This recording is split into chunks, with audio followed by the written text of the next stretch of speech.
the young antagonist in Mardani, then you became a part of an ensemble cast with Chichore, First to 83, and now you're playing leads in Ranjish, Sahi, Kaali, Ankhein, and Loop Lapeta. Wouldn't you say you've come a long way? Yes, thank you for pointing that out. It has been an incredible journey so far. I've really had the good fortune of doing some very diverse parts. Mardani was a crime drama. Force 2 was an action film. Chichore was a college drama, and 83, of course, was a sports historical drama. And it's been an incredible learning in each one of these parts. And what's been exciting is to try something new every time. And now finally I'm at that chapter where I'm doing the quote unquote romantic leads. But it was like, it fit like a glove. Like, I feel like I'm a 90s kid. I've grown up watching 90s Bollywood. So when you finally get that opportunity to look into to a heroine's eyes and say, "Main tumse jaan se bhi zyada pyar karta hu," it's like it came so naturally that I wondered how come I haven't been doing this all along. Yeah. But no regrets. I think it's amazing that I have had the opportunity to put out different kind of work, so that when someone looks at me as an actor today, they don't box me in any one particular category. Right.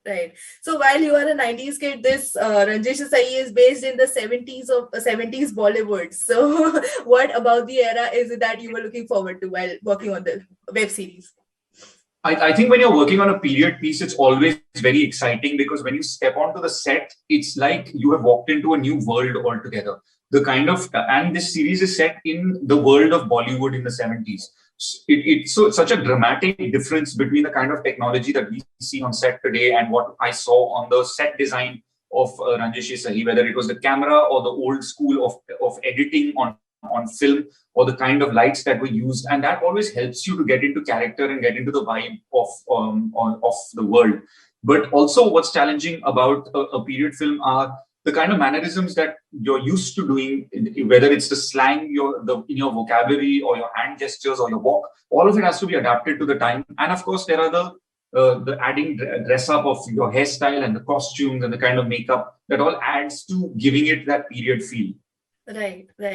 So, talking about the hairstyle and the dressing sense and everything, people have literally, like, there are many reports that, the show is based on Mahesh Bhatt and Parveen Babi's story. And, after the trailer came out, these reports are more rife. So what would you like to say on that? I'd like to clarify that it's definitely not a biopic. But it is a show that is inspired thematically, like the theme of a love triangle is inspired by true events. But there's a lot of fiction there. There's a lot of dramatization to the story as well. So it's a mix of both. A little bit of fact and a little bit of fiction is what makes Shankar. And the reason I think it's important to draw that distinction is when you say biopic, then my character should be looking like Mahesh Bhatt. He should be acting like him, dressed like him. And none of that is actually happening in the series. But definitely thematically, it would not be incorrect to say that it is inspired by true events. Okay. So have you received any comments where, there were comparisons between your look and actually Mahesh Bhatt, the younger Mahesh Bhatt, and, did you receive such comments, and what was your reaction if you did?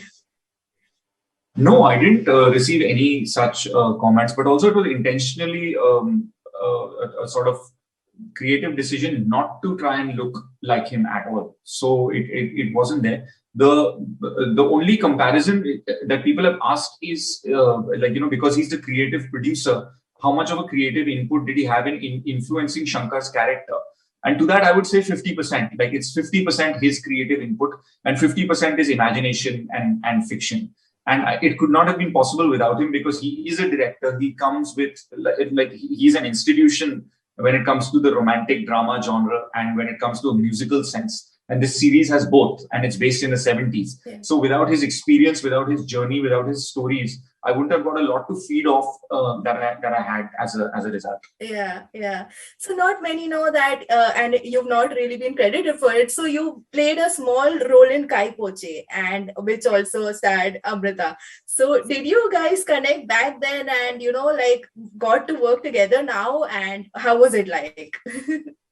It's a crazy Bollywood story, and people won't believe it if I tell them, but we never actually met on the sets of, we met, but it must have been a very brief hi and bye, because she she was the lead actress on that film. And I remember going for one day of shoot, and I must have been standing outside her vanity, and it was actually the first time that I had seen an actress walk out of her vanity, and it was quite like she had an aura around her. And I was like, wow, that's the actress. And she said hi to me, and it was a surreal moment when we were rehearsing together for Ranjish Sahi, and I told her this. I said, you're one of the first Bollywood actresses that I saw, and I can't believe that I'm going to be playing a romantic part opposite you. So it's a funny story of life doing a 360. And she was absolutely delightful on set, both as Anju, the part, and as Amrita, the person.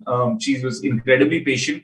And nowhere did she try and be like, I'm the more senior star, the more established person.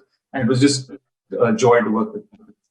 Sweet. Okay. So, interestingly, even Ye Kaali Kaali Ankhein is a love triangle, and it also releases around the same time. What are you feeling at the moment about that? I feel the saying of "dene wala jab bhi deta hai, chappad phad ke deta hai" is absolutely true when it comes to this, because everyone, all the fans ask, the media ask, my mom asks me, when are you going to do a romantic part? And now finally, I'm romancing 4 actresses on the same weekend. So what more can an actor ask for? Yes, there is a love triangle in that one, but it's also very different. The setting of the show, that's more it's more of a pulpy, high octane thriller. That one is a story of a ordinary man in extraordinary circumstances, but also great fun to shoot. And Shweta Tripathi comes with such great experience with Masan and with Mirzapur that it was super creating the show with her.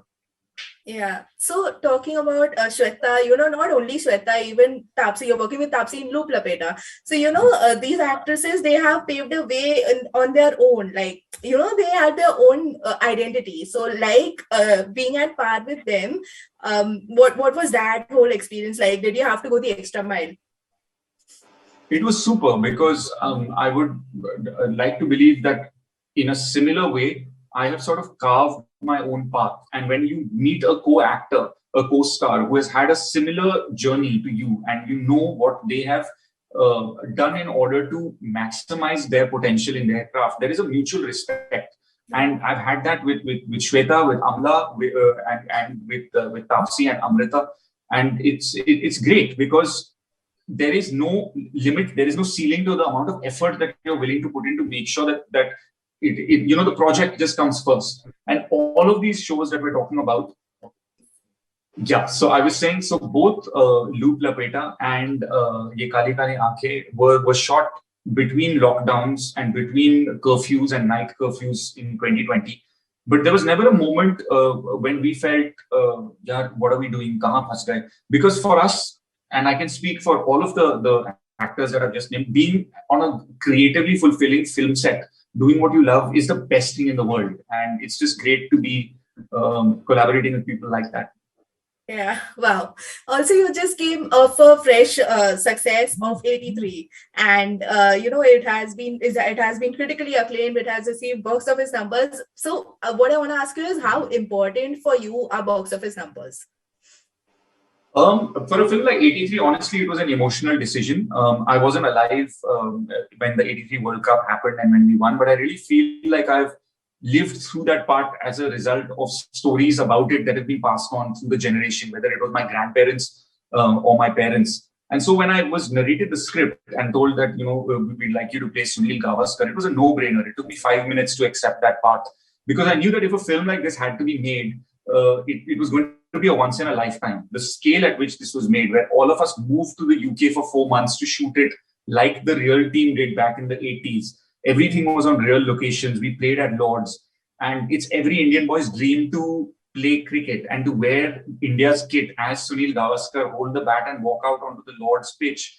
It's just every boy's dream come true. So for me, it wasn't a film, it was an emotion, and I'm just so privileged to have that emotion out there for people to share. And I'm telling you, the kind of feedback that we have got from the audience that was lucky enough to go and watch it at a theater, it's just been overwhelming, even for whether it was the feeling that you come out of the theater with, or the part of Sunil Gavaskar, the dynamic that Gavaskar had with the rest of the team. So I've really been overwhelmed with the kind of response.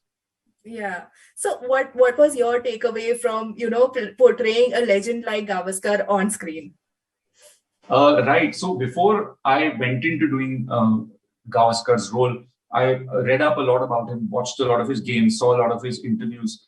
Um, One of the things that I took away from the illustrious career that he had had, and a lot of the younger generation might not know this, but he was an iconic sports legend way before the '83 World Cup happened. He was the senior most player on that team, and he was already an established poster boy of cricket.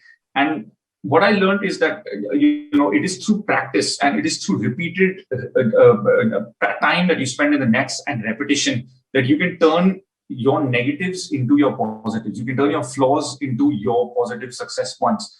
And that is something that he used on the pitch and something that I hope to carry with me through my career. Yeah, yeah. So also all your upcoming projects, there are OTT releases. Loop Lapeta was also recently announced that it is going to release on Netflix. So would you say that this platform has somewhere helped you, come to a stage where you wanted to be? I think OTT is great today because it gives a tremendous opportunity to actors to reach a diverse audience. There's also the conventional debate of cinema and how do these two intersect. And I really believe, like when I was a part of Mardani and it released a few years ago, you could only be two things. You could either be a film star or you could be a TV star. There was nothing in between this. And now OTT is this beautiful world where you have the same creative teams that work on films. You'll have the same cinematographer, the same art director, the same costume director that might be working on a film and will be working on your OTT as well. So I think it's a fabulous time to be an actor because you get to tell stories and you can reach an audience on the big screen and on OTT at the same time.